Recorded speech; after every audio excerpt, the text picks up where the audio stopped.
Bidadi township ವಿಚಾರಕ್ಕೆ ಸಂಬಂಧಪಟ್ಟ ಹಾಗೆ ಜೆಡಿಎಸ್ ಪಾದಯಾತ್ರೆಯನ್ನು ಹಮ್ಮಿಕೊಂಡಿದೆ. ಅದಕ್ಕೆ ಮತ್ತೊಂದು ಸುತ್ತಿನ ಸಭೆಗೆ ಜೆಡಿಎಸ್ ನಿರ್ಧಾರವನ್ನು ಮಾಡಿದೆ.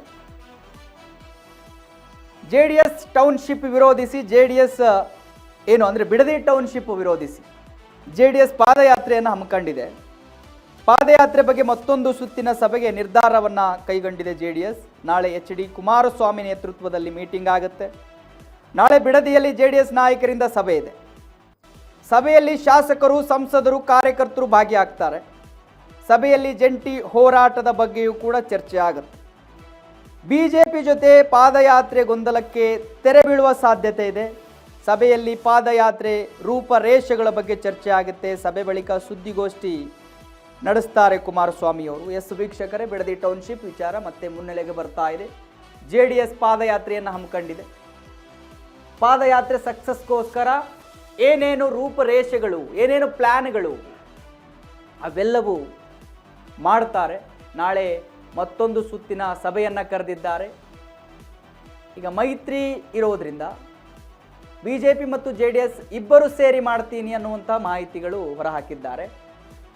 ಸೊ ಅದೇ ತಾರೀಕು ಅಂದರೆ 3 ದಿವಸ 9, 10, 11ನೇ ತಾರೀಕು ಬೈರಮಂಗಲ ಅಥವಾ ಬಿಡದಿಯಿಂದ ವಿಧಾನಸೌಧದವರೆಗೂ ಪಾದಯಾತ್ರೆ ಆಗುತ್ತೆ. ಜೆಡಿಎಸ್ ಡೇಟನ್ನು ಘೋಷಣೆ ಮಾಡಿತ್ತು. ಬಿಜೆಪಿ ಗೊಂದಲದಲ್ಲಿತ್ತು, ಡೇಟು ಘೋಷಣೆ ಮಾಡಿರಲಿಲ್ಲ. ಬಟ್ ಇವಾಗ ಎರಡೂ ಸೇರಿ ಪಾದಯಾತ್ರೆ ಮಾಡ್ತಾವೆ ಅನ್ನುವಂಥ ಮಾಹಿತಿಗಳಿದ್ದಾವೆ. ಅದಕ್ಕೆ ಸಂಬಂಧಪಟ್ಟಾಗೆ ಕುಮಾರಸ್ವಾಮಿ ಅವರು ಮತ್ತೊಂದು ಸುತ್ತಿನ ಸಭೆಯನ್ನು ಕರೆದಿದ್ದಾರೆ. ಆ ಸಭೆಯಲ್ಲಿ ಚರ್ಚೆ ಆಗುತ್ತೆ. ಹೇಗೆ ರೈತರ ಪರವಾಗಿ ನಾವು ನಿಲುವನ್ನು ತೆಗೆದುಕೊಳ್ಳೋದು, ಸರ್ಕಾರದ ವಿರುದ್ಧ ಯಾವ ರೀತಿ ಪ್ರಶ್ನೆಯನ್ನು ಮಾಡೋದು, ರೈತರ ಭೂಮಿ ಕಸಿದುಕೊಳ್ಳುವ ಸರ್ಕಾರಕ್ಕೆ ಯಾವ ರೀತಿ ಚಾಟಿ ಬೀಸೋದು, ಪಾದಯಾತ್ರೆಯ ಮಾರ್ಗ, ಪಾದಯಾತ್ರೆಯಲ್ಲಿ ಯಾವ ರೀತಿ ಆಗಬೇಕು, ಪಾದಯಾತ್ರೆ ಎಲ್ಲವೂ ಕೂಡ ಎಷ್ಟು ಜನ ಸೇರಿಸ್ತಾರೆ ಅಥವಾ ಸೇರ್ತಾರೆ, ಎಲ್ಲದರ ಬಗ್ಗೆ ಚರ್ಚೆ ಆಗುತ್ತೆ. ಬಿಜೆಪಿ ಜೆಡಿಎಸ್ ಎರಡೂ ಕೂಡಿ ಪಾದಯಾತ್ರೆ ಮಾಡ್ತಾವ ಅನ್ನುವ ಪ್ರಶ್ನೆಗೆ ತೆರೆ ಬೀಳುವ ಸಾಧ್ಯತೆಗಳಿದ್ದಾವೆ. ಸೊ ಏನಾಗುತ್ತೆ ಅನ್ನೋದನ್ನು ಕಾದು ನೋಡಬೇಕು. ಸರ್ಕಾರ ಬಿಡದಿ ಟೌನ್ಶಿಪ್